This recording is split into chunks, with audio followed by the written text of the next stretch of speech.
animales como si fuesen tejidos u órganos.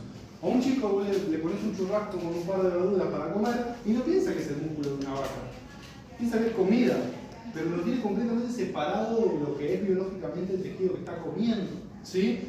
Un profesor de química, de biología, de física que tiene proyectos naturales sabe que ese tejido está formado por células, que las células musculares tienen determinadas características, ¿sí? Es distinto.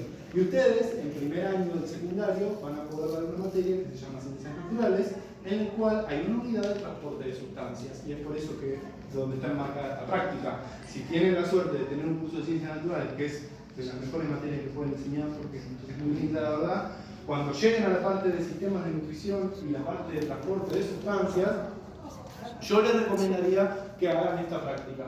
Porque en primer año estamos hablando de nenes y nenas que tienen 12 y 13 años. Y si ustedes ya de movida demuestran que un corazón es así y no como se los crearon en la mente durante muchísimo tiempo, van a ayudar muchísimo a sortear ese obstáculo epistemológico del que hablábamos en la clase virtual, donde era imposible para nosotros pensar con el corazón así, si hay alguna tiza que uno me puede dibujar después, el famoso corazón de dibujo. Es imposible que esa estructura nos permita pensar cuál es la funcionalidad del corazón, ¿sí? Cuál es específicamente la tarea que debe cumplir dentro de un sistema de órganos. Bien, eso por un lado. Por otro lado, hay que hacer una aclaración que puede servirles para completar su trabajo en la parte de obstáculos, ¿sí? Hay un obstáculo muy grande que tiene que ver con la salud y los cuidados sanitarios que hay que tener a la hora de trabajar con estos materiales. ¿Por qué? Porque esto no deja de ser un cadáver, no deja de ser un tejido en descomposición, esto ya se está pudriendo, acá está lleno de bacterias que están, bacterias, hongos y microorganismos que están justamente degradando toda la superficie interna, externa, están por todas las rendijas. Y así como están acá, cualquier chico que lo toque sin ninguna protección puede contraer alguna bacteria perjudicial si está tocando un cadáver. Ahora, los niños se les van a tirar encima cuando ustedes caigan con esto, van a levantar todos. Ustedes tienen que ponerse bien serios y decir, nadie toca esto sin guantes. Ahora, si tienen guantes y un poco de alcohol, pueden manipularlo, pueden tocarlo. Yo traje algunos y ya se los descuartizaron, pero los pueden compartir, ¿sí? Hola, ¿qué tal? Entonces, primera aclaración, cuidados, ¿sí? La mesa cuando ustedes entraron estaba mucho más ordenada porque claramente hay que tener una organización, pero el orden es muy importante en este tipo de prácticas porque cada instrumento se va usando una o dos veces y se van a ir colocando los instrumentos de trabajo en función de la cantidad de uso que tengan, ¿sí? Generalmente se dejan en el extremo derecho el bisturí, que es lo que más van a utilizar, y las pinzas para sujetar y tomar. Yo les recomiendo que si no tienen guantes, pueden usar bolsas, pero es medio incómodo trabajar con bolsas, y si no, directamente con los instrumentos, ¿sí? Las pinzas marcan una distancia entre uno y el objeto de estudio, y si uno la tiene clara, puede utilizar bien las pinzas. Pero esto es lo mismo que con el microscopio, chicos. Si yo no hago esto en mi casa antes, o si yo no lo practico después y me lo pongo a hacer experimentando en el aula, puede salir mal. Puede salir mal. Entonces, si vamos a hacer esto, tenemos que previamente hacerlo en casa. Otra de las cosas de las que hablé es del precio que tiene esto, ¿sí? Yo lo que les recomiendo es que averigüen bien para que no los estafen, porque esto es muy barato de comprar, ¿sí? Sí, después yo ya dejé ahí un coso para un trabajo para pasar. El tema es que es algo muy barato y lo venden como muy caro, porque no, que es raro, pero sé que no es nada raro, así como te dan a media res, la vacían y todos los órganos los ponen a la venta. Este corazón pesa 1 kilo 600 gramos, estaría bueno pesarlo acá, pero no tengo balanza. Este corazón me salió 350 pesos, ¿sí? O sea, para que se den una idea más o menos, si está el doble, si pesa el doble, tiene que valer 700, ¿sí? Pero por decir, que no los caguen con el precio, porque me ha pasado de estudiantes, ¿sí?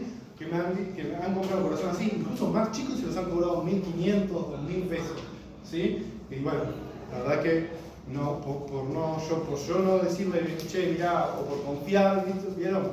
la gente a veces mal, un nenito todo ilusionado, no tiene un corazón, qué sé yo, y le encajan. O uno gigantesco, ¿sí? Este es bastante de mediano tamaño, hay algunos que son así de grandes, ¿sí? ¿No? Acá es muy grande.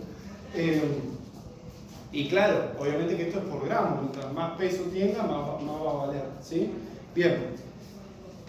El primer obstáculo desde el punto de vista pedagógico que se presenta al trabajar con esto es en detenernos mucho o hacer demasiado hincapié en la anatomía de esto, ¿sí? Si bien estamos haciendo una práctica anatómica y que es necesario dominar un lenguaje específico, un niño no va a retener todo lo que están diciendo. Entonces, cuando ustedes empiecen a poner muy técnicos y empezar a hablar de capilares, arteria descendente, posterior, anterior, etc., ya su atención ya no les va a gustar nada. Eso. El eje central de ciencias naturales está relacionado con el transporte de sustancias, ¿sí? Por lo tanto, en donde ustedes tienen que hacer hincapié para trabajar en esta práctica es en la idea del transporte, justamente.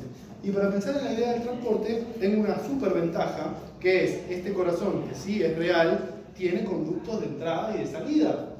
Como justamente la función es transportar, bueno, ¿por dónde? ¿Desde dónde? ¿Hacia dónde es ese transporte? ¿Cómo es posible que el corazón, que es un órgano hueco, que está formado por células, de dónde recibe sus nutrientes? ¿Sí? Entender al corazón dentro del contexto en donde está. El primer contexto es situarlo en la cavidad torácica media, ¿sí? Con una leve inclinación hacia la izquierda, y comprender que está conectado con dos grandes órganos que son los pulmones, ¿sí? A través de este sistema de venas, arterias y capilares, que son básicamente las rutas, las vías de acceso, de entrada y de salida del sistema circulatorio. Y por dentro de esos capilares, de esos vasos, va a circular un tejido que es sangre. Y reparen lo que dije recién. ¿Un qué dije? Un tejido. Por favor, anoten esto. Nunca digan que la sangre es un líquido. Nunca digan que la sangre no es otra cosa que no sea un tejido. Porque ¿cuál es la definición de tejido? Está formada por células. Exacto. ¿Y la sangre cómo está formada? Por células. ¿Sí? Entonces es un tejido. Y hay que decirlo así. ¿Sí? Porque si no, tenemos el agüita de adentro, tenemos nada de agüita, nada de líquido. Es un tejido formado por células. ¿Sí? Bien. Ahora, el corazón, cuando yo lo puedo observar directamente, tiene su propio sistema circulatorio interno. Tiene su propio sistema de vasos que van a justamente irrigar todas las células musculares que rodean al órgano. La sangre que utiliza no va a pasar nunca por el sistema de aurículas y ventrículos internos, sino que va a tener una circulación interna, propia, específica, ¿sí? Que esta sangre va a llegar del bombeo natural y de las ramificaciones de las venas, arterias y arteriolas, ¿sí? Pero nunca va a pasar, no es que se va a filtrar sangre del corazón para abastecer al corazón mismo, ¿sí? Sino que va a tener un propio sistema de irrigación, ¿sí? Esa es una palabra interesante que estaría bueno que empecemos a incorporar. ¿Sistema de qué? Irrigación.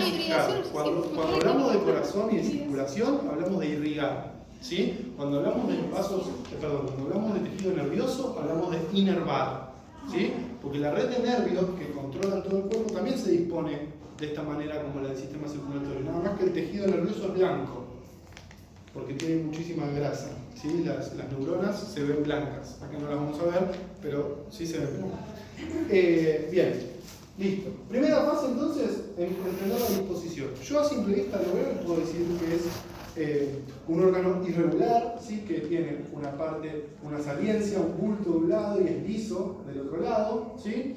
Este bulto me va a marcar a mí el punto de partida porque acá voy a poder encontrar el ventrículo, ¿sí?